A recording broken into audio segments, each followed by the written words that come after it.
यहाँ पे ऐसा कैसे मान लिया कि धन ही सफलता है? ऐसा कैसे मान लिया धन सफलता है? ये तो फिर ठीक नहीं, फिर तो आप गलत जगह आ गए। धन अगर प्रधान बुद्धि तब तो राक्षस हो जाएगा, मनुष्यता ही नहीं रहेगी पक्का। जिसके लक्ष्य में केवल धन हो जाएगा वो आसुरी प्रवृत्ति वाला हो जाएगा। परिणाम में देख लेना, एक राक्षस उसके अंदर दिखाई देगा व्यक्तित्व में। वो चाहे जितना बाहर से समझदारी से करे, लेकिन उसकी राक्षसी प्रवृत्ति झलक जाएगी। वो एक असुर होगा जो केवल प्राणों का पोषण, सुख की लालसा, केवल धन की लालसा, वो राक्षस। कोई भी हो, कहीं भी हो, उसके अंदर एक राक्षस पैदा हो जाए। एक रो रहा है, हाँ पक्का मैंने नहीं किया, सबूत भी नहीं मिल रहे, पर बगल से अटैची आ गई है क्योंकि धन की प्रधानता है, तो अपराधी को मुक्त कर दिया जाएगा, निरपराधी को सजा मिल जाएगी। राक्षस बैठ गया अंदर उसके। धन ने एक राक्षसी प्रवृत्ति पैदा कर, कहीं भी विश्व में, कहीं भी, किसी भी पद में, किसी भी जगह राक्षस पैदा हो जाएगा। क्योंकि धन की भावना जागृत हो गई, धन से भोग मिलेंगे और भोग से मैं सुखी हो जाऊंगा, यही तो राक्षसी बुद्धि है। भाई ये बात दिमाग में नहीं रखना है कि धन से सुख मिलता है। कर्तव्य और धर्म का पालन करने वाले का सम्मान होता है। अगर जहाँ धन का सम्मान होता है तो वो वही लोग हैं जो एक बुद्धि जिनकी मिल रही है। नहीं, धनी का सम्मान नहीं होता। धन की प्रधानता नहीं, धर्म की प्रधानता। तो अपने आप सुख सुविधाएं उसके चरणों में लौटती है, धर्म से चलता है। क्या समझ? समुद्र कभी आवाहन करता है क्या नदियों का? इठलाती हुई दौड़ती हुई जाती तो क्या कभी उफान मार दे क्या? सब सूख जाए नदियां तो क्या समुद्र घट जाएगा क्या? ऐसे धर्मात्मा पुरुष होता है। धन की प्रधानता तो राक्षस बना देगी भैया, पक्का बना देगी। भाई भाई को मार डालता है धन की प्रधानता में। धन की प्रधानता में कितने कितने खतरनाक खेल हो रहे, देख लीजिए। सारा खेल धन का है। धन में आप कुछ भी कर सकते हैं अगर धन लक्ष्य बन गया। धन लक्ष्य नहीं है, धर्म पूर्वक धन की प्राप्ति होनी चाहिए।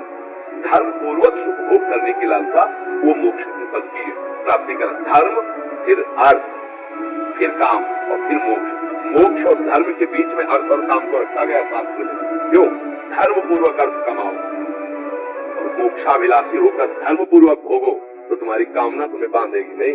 नहीं तो ऐसे तो सब बावरे हैं, धन के लिए तो सब बावरे हैं। कैसे मिले, बस जैसे मिले, फिर ये ठीक नहीं, फिर ये तो गलत जगह प्रश्न हो गया।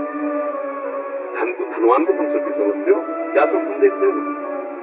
वो बेचारी वो नाना प्रकार के व्यसनों में फंसा हुआ, नाना प्रकार की शोक, चिंता और धन की जलन में चल रहा है, तुम उसे सुखी कहते हो? तुमने कितने धनियों को देखा है चिंता, शोक, अशांति, बिना भगवान के चरणों का आश्रय लिए नष्ट नहीं हो सकती है। चाहे कुबेर जैसा धनवान हो तो भी शांति नहीं मिल सकती कभी भी, कदापि किसी को। ये भ्रम तो छोड़ दो कि धन हो जाएगा तुम सुखी हो जाओगे, तुम शांत हो जाओगे। नहीं नहीं नहीं, कदापि नहीं। हमें एक व्यक्ति दिखाना जो ये कह दे कि मुझे धन प्राप्त हुआ, मैं सुखी हो गया और शांत हो गया। ऐसा नहीं हो सकता। तस्मात् शास्त्रम प्रमाणम, शास्त्र प्रमाण के अंतर्गत की बात कह रहे। महाराज ययाति का नाम सुना होगा, अगर ना सुना हो तो सुन लीजिए।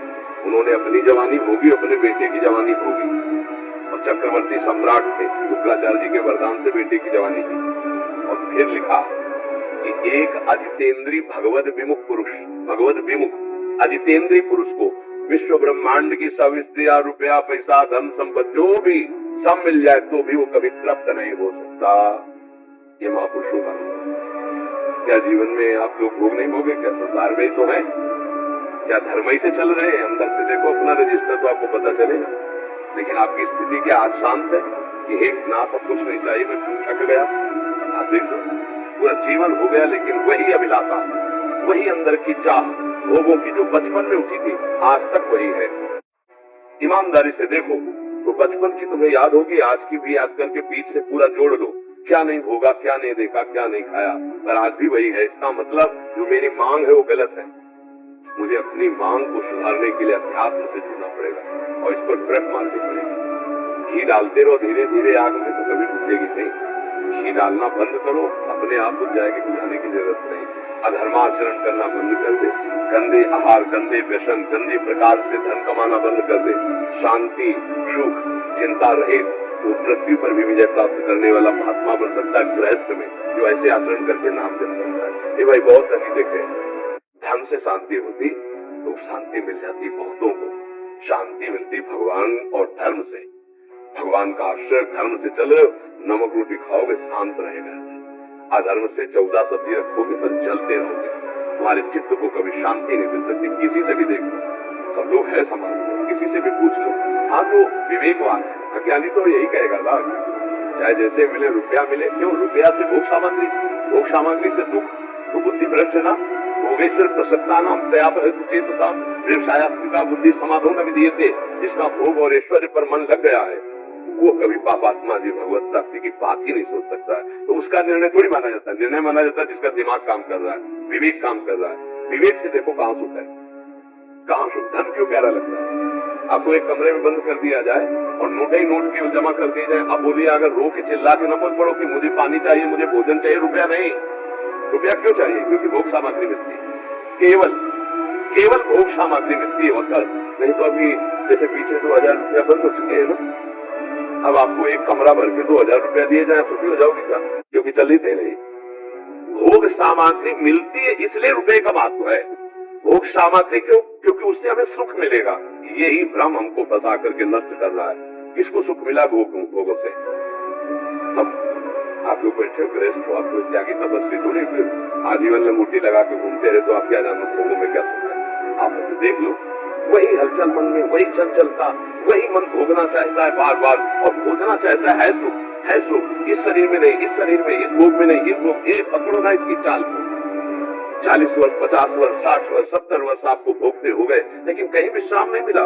एक बार तो निकल जाता कि हे नाथ, जिसे केवट बोला प्रभु के चरणों को धोके, अब कछुनाथ न चाहिए बोले। ये बोलो, कोई बोले विश्व में तभी बोलेगा जब नाम जब चल रहा है, भगवान से जुड़ा है तो बोल सकता है। भोगों से जुड़ा हुआ वो नहीं बोल। धन का कोई महत्व नहीं, धन का महत्व है कि उससे भोग मिलते हैं। भोगों का इसलिए महत्व है कि हमें अज्ञान से ही पता चल गया, हमारी बुद्धि ने बता दिया कि भोग भोगने से सुख मिलता है। लेकिन किसको है सुख? सब भोगे तो भोग रहे हैं, किसको सुख? आप महात्माओं को क्यों नमस्कार करते हैं? कौन सी खास बात है? जो पांच भौतिक शरीर आपका वो उनका, जो आप भगवान के अंश हो उनके अंश। केवल इस बात के लिए नमस्कार करते हो कि मैं जहाँ फिसल गया भोगे में वहां तुम निकल गए। बस इसी बात के लिए संतों को नमस्कार करते कि नहीं? संतों को प्रणाम क्यों करते भाई? इसी बात में तो कहीं ना कहीं तुम्हारे अंदर भोग त्याग का महत्व है कि नहीं है, तभी तो प्रणाम करते हो। खास बात क्या है? अरे भाई, बड़ा अधिकारी होता तो सलूट मारी जाती है, लेकिन लेट के पूरा घुटने टेक के पूरा प्रणाम करने की जो पद्धति है वो किसी अधिकारी को नहीं। क्यों लौट जाते हो? जहाँ हम फिसल गए वहां तुम पार हो गए। केवल खास बात एक है कि मैं संसार में फंस गया, तुम भगवान में आसक्त हो गए। जहाँ मुझे काम ने परास्त कर दिया वहां तुम निकल गया। अगर भेष रख करके भी उसे फंसा हुआ है तो कोई खास बात नहीं है। निकल गया तो खास बात है। नहीं, खास बात क्या है? बोले ना, अरे एक से एक बहुत विद्वान, एक से एक पढ़े लिखे, एक से एक वैज्ञानिक है। बुद्धि की प्रवीणता को हम थोड़ी नमस्कार करते हैं, हम आचरण को नमस्कार करते हैं। जहाँ काम ने, क्रोध ने, लोभ ने, मोह ने मुझे परास्त कर दिया वहां तुम निकल गए, तुम्हारी जय। और वही सुनने आए हो कि अध्यात्म के द्वारा हम कैसे दुष्टों पर विजय प्राप्त करें जो अभी तक हमें गुलाम बनाए हुए।